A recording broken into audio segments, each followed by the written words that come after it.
Dans cette boîte, des faisans communs. Premier instant de liberté en pleine nature. C'est un moment privilégié. Nous assistons à la réintroduction en milieu naturel de ces faisans de souche sauvage. La Fédération de chasse de la Vienne a décidé de les libérer après 11 semaines d'élevage. Donc l'objectif de les lâcher à cette époque-là, c'est que ils ont une grosse partie du plumage qui est déjà faite en fait, et donc il leur reste 3 plumes à muer qui vont pouvoir muer, mais déjà ils volent. Aujourd'hui, près de 900 oiseaux ont été lâchés. L'objectif, c'est d'atteindre les 6000 volatiles en 2020 pour implanter durablement une population sauvage. La chasse du faisan commun sera interdite jusqu'en 2025 dans le sud de la Vienne et le nord de la Haute-Vienne, un territoire de 30 000 hectares.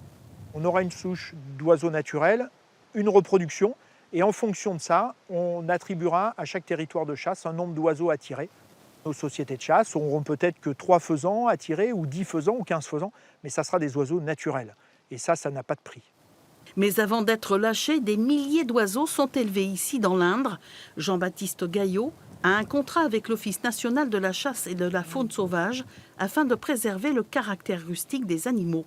Quand on respecte une densité et surtout lâcher les oiseaux au plus tôt à l'extérieur, ils ont les insectes, la verdure pour s'occuper et non la paille et puis le granulé, et donc profiter d'une manière plus naturelle. Donc on est vraiment sur des oiseaux qui déjà à la base ont un comportement très sauvage et très naturel. On va mettre une caisse de coq, une caisse de poule là, et puis après on va partager une caisse.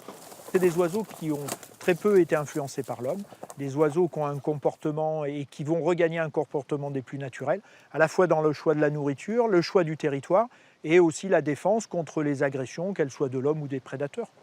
Des prédateurs comme par exemple le renard, dont il faut réguler la population sans l'éliminer complètement. Sur le terrain, chasseurs et agriculteurs ont décidé de planter des haies, d'aménager des mares pour favoriser la réimplantation du faisan commun.